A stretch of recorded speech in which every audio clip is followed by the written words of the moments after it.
good day, good evening, and good night, whatever the time it is for you. Today we'll be doing a deck guide for Kingdom Hearts Rechain of Memories. I know a lot of people in the community don't like Rechain of Memories because of the gameplay style, and I'm here to try to make the game a little bit easier for you guys, to help you guys put together a deck that is going to be really efficient against 99% of bosses. There are a select few that this one's not going to be as efficient against, but it's still going to be an okay deck nonetheless. But against most bosses, you should have no problem at all using this deck. If you put everything the way I did, you should have no problem. I've been using this deck for the last good 10 years. I have replayed Rechain of Memories upwards of 10 to 15 times by now. Out of those times, it was once on live stream with you guys. So I think I know what I'm talking about when it comes to the Rechain of Memories decks. Now, the only thing that is required for you guys before putting together this deck is to be above level 27. You have to be above level 27, and you have to have all of the slights unlocked.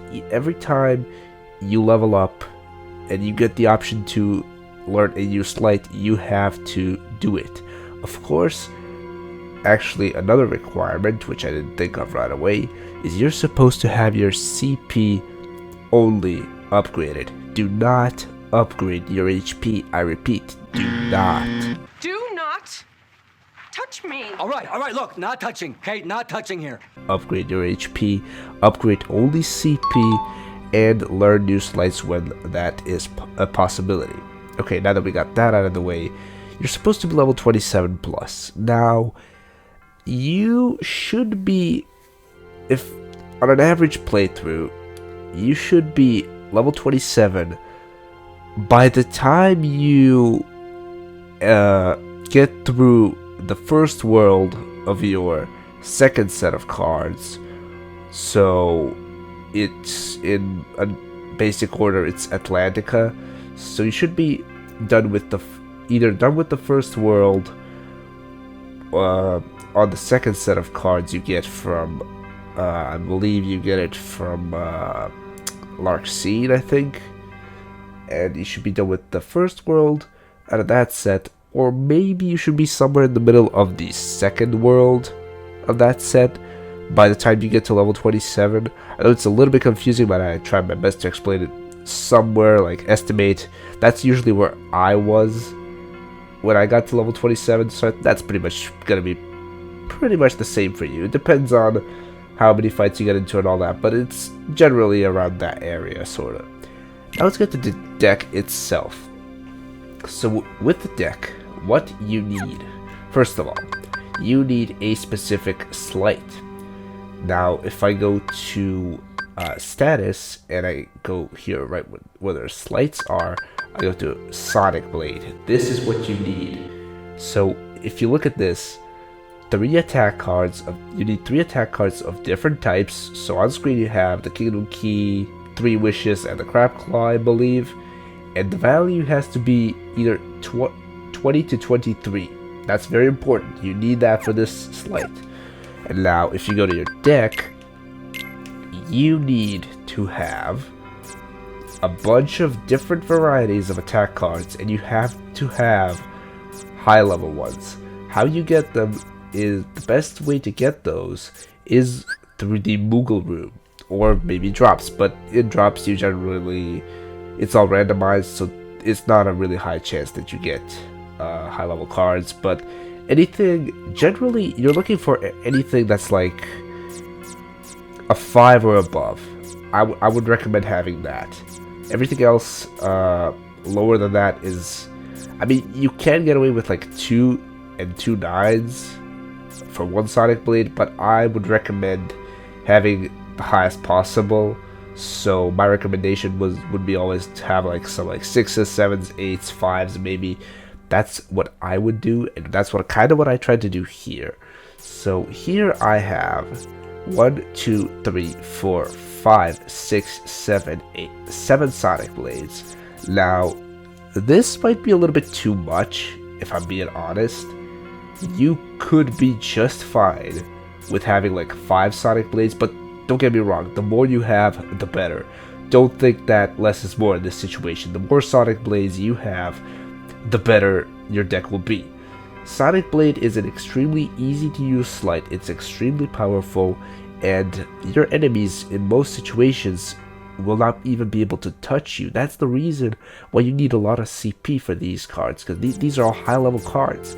You need that, and the reason you don't upgrade your HP at all, because there's no point.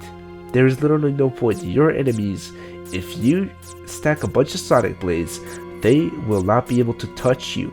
There are a select few bosses that don't have as much HP, and you can literally just finish them off with like 6 or 7 Sonic Blades without even getting through your deck.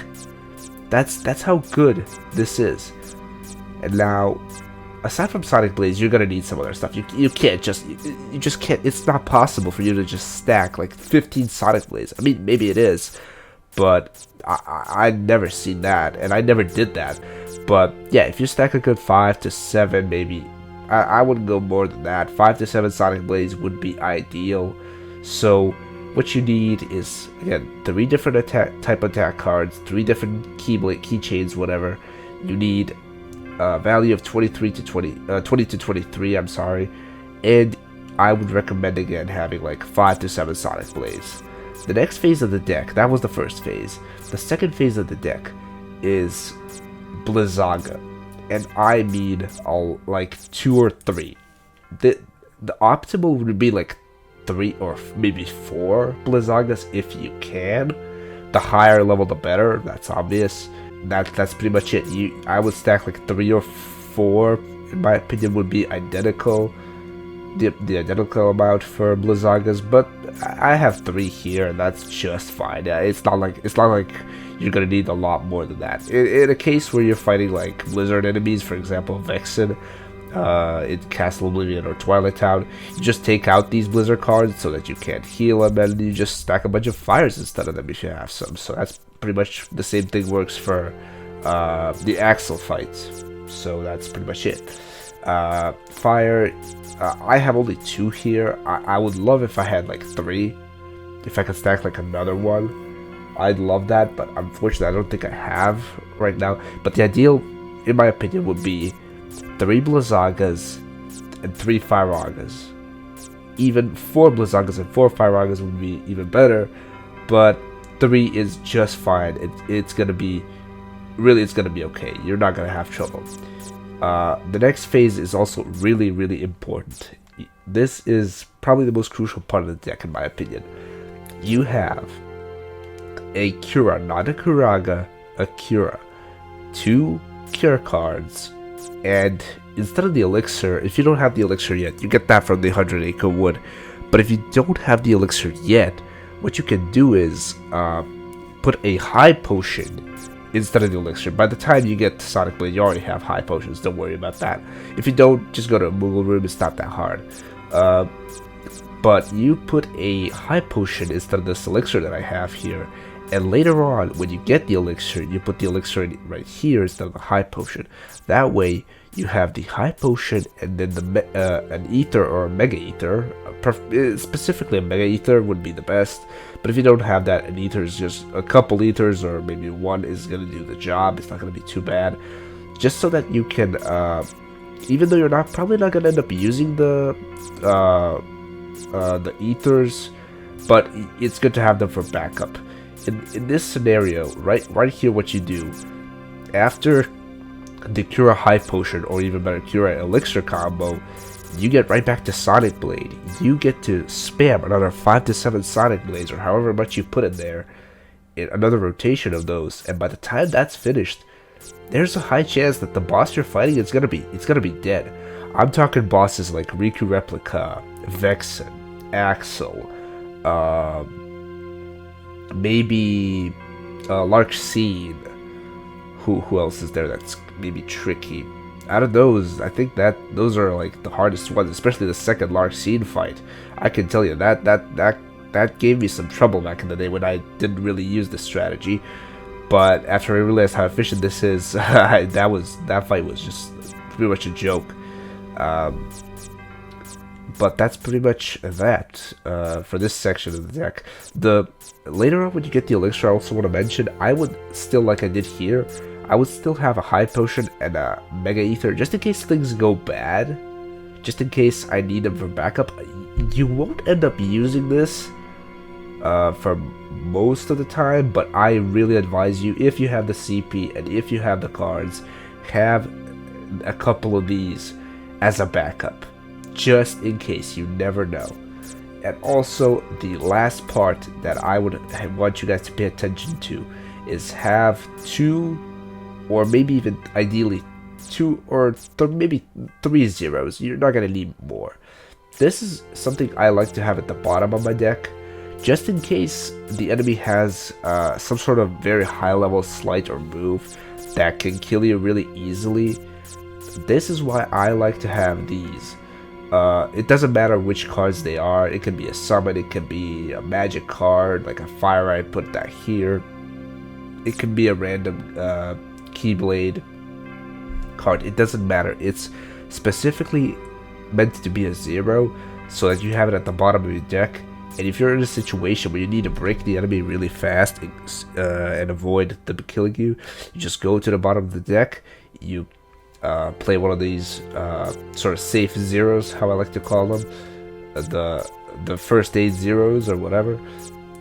You play these and you're good. You're good to go. You can just continue mashing Sonic Blade and whatever else you have that's happening in your deck. So that's basically it. The zeros are also a very crucial part because, again, it can really help you out in those tricky situations when enemies have powerful moves stocked up and they're about to destroy you. Just go to the zeros and boom, block that and you're good. And that's pretty much it. That's the guide itself. That's the deck I would put together when I get to level. I put this deck together every time that I play Reach Hidden Memories. I don't remember the last time. The last time I did not use this deck. The last time I did not use this deck was back in, I don't know, 2012, 2013, when I first played this game the first time. On my I think on my third playthrough ever on my PS2, I already had this deck. I already found out about it. I already put it together. This is not my original idea. This is just a deck that I actually found, but I really freaking like it, and it really deserves a lot more attention. That's why I made a video about it, because it's such an efficient deck, and it really does the job good. That's all I'm gonna say. If you don't believe me, go ahead and feel free to test it out yourself. Put this kind of deck together. It doesn't have to be exactly like I put it here. You can change it up if you want to have it to your own preference. But I think this should be the foundation for you guys, how you should sort of have it structured. And yeah, that's pretty much it. That's pretty much it for this guide. I hope it helped. I hope it helped you defeat those tricky bosses that I mentioned before. And that's pretty much it. Thank you for watching this video, and I'll see you guys in the next video or stream. Bye bye.